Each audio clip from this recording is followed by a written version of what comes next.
回头看这2年的时候 ，Oh my god，2年前到底是谁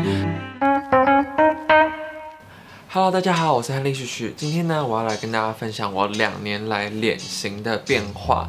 无关整形、无关饮食习惯跟无关减肥，就是这3样，就是我知道大家听到了，可能就会觉得哦，又是要减肥哦，又要去动一些手术什么巴拉巴拉，没有，就是纯粹我改掉了一个坏习惯，让你的脸部往好的方向去发展，就是回归到你正确它该发展的位置。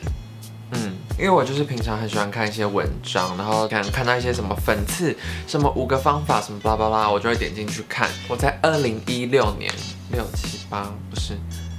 大概在2017年的时候，就是2年前的时候呢，我看到了一篇文章。那这个内容我看一下稿子，里面的内容呢是说关于舌头的摆放位置，以及呼吸的方式会影响一个人的整张面容发展。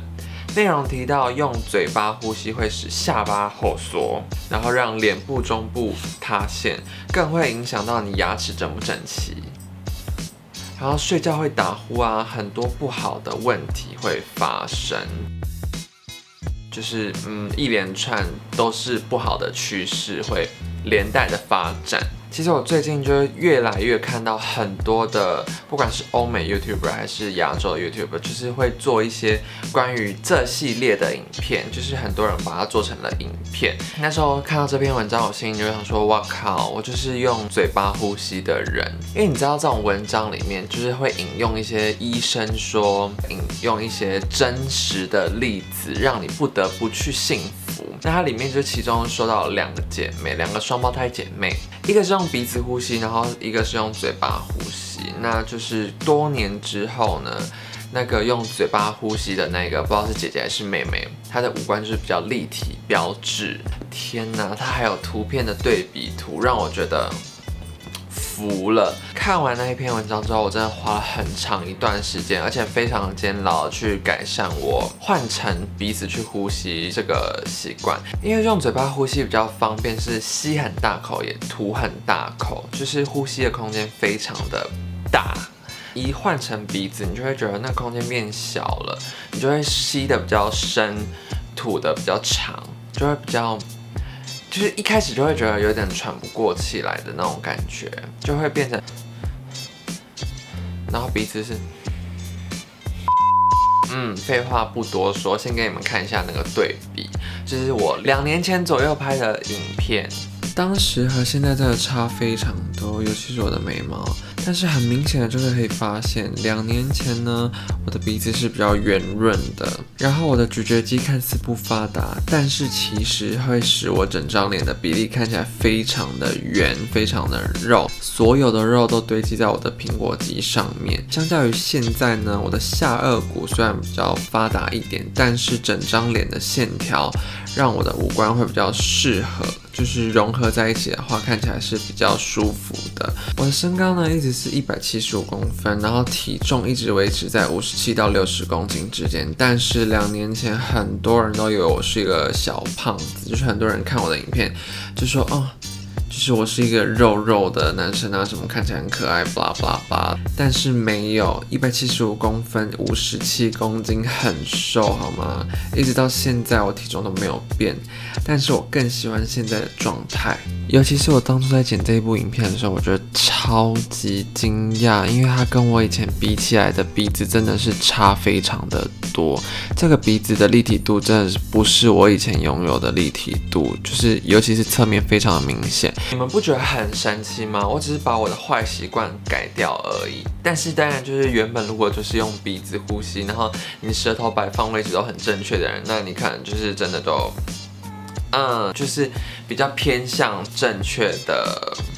五官之类的，我也不知道。但是就是回头看这2年的时候，我发现 ，Oh my god， 就是2年前到底是谁？虽然说现在也没有好到很好，但是就是我还蛮开心，就是脸变立体了。所以我就是今天要分享给大家一些方式。其实我们在醒来的时候是比较容易去改的，因为你只要提醒自己说，换成鼻子呼吸，换成鼻子呼吸，你就是可以去，就是跟着自己己的意识去行动去改变。可是你在睡觉的时候真的是比较困难，因为你可能嘴巴张开你自己也不知道。所以呢，我在睡觉的时候，我通常都会这样睡。在睡觉的时候呢，会稍微让自己的下巴往下。这个动作呢，会使我们嘴巴比较不容易打开，就是轻轻的往下就好，不用非常用力的整个贴住胸口，就是轻轻的往下压。如果你往后仰，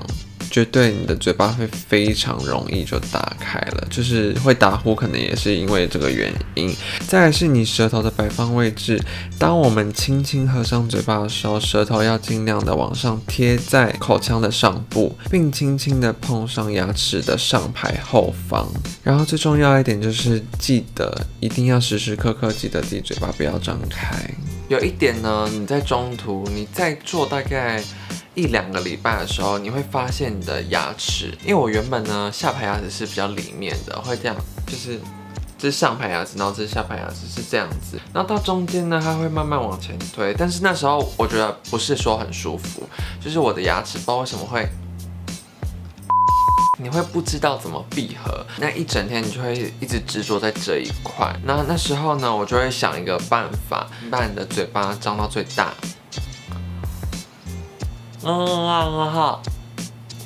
闭起来，就是你闭起来的时候完全要放松，你不可以用任何的力气，就是那个位置呢，就是你会比较舒适的位置，然后而且那个位置比较不会动到你正在做的这件事情的改善。然后鼻炎呢，真的是比较头痛一点，就是如果你有鼻炎的人，我有上网查了一些方式，那不免试试看。就是第一个呢，是你如果原本是用温水洗脸的人，那你可以换成冷水试试看。就有一些人说换成冷水之后比较不会鼻塞。然后第二个是慢跑，我也不知道为什么，但是有些人说慢跑治好了他的鼻炎。那第三个呢，寻找医师做治疗。那就是看有没有不要用药物克制的方式战胜鼻炎。然后这个方法叫做 Mewing， N-E-W-I-N-G，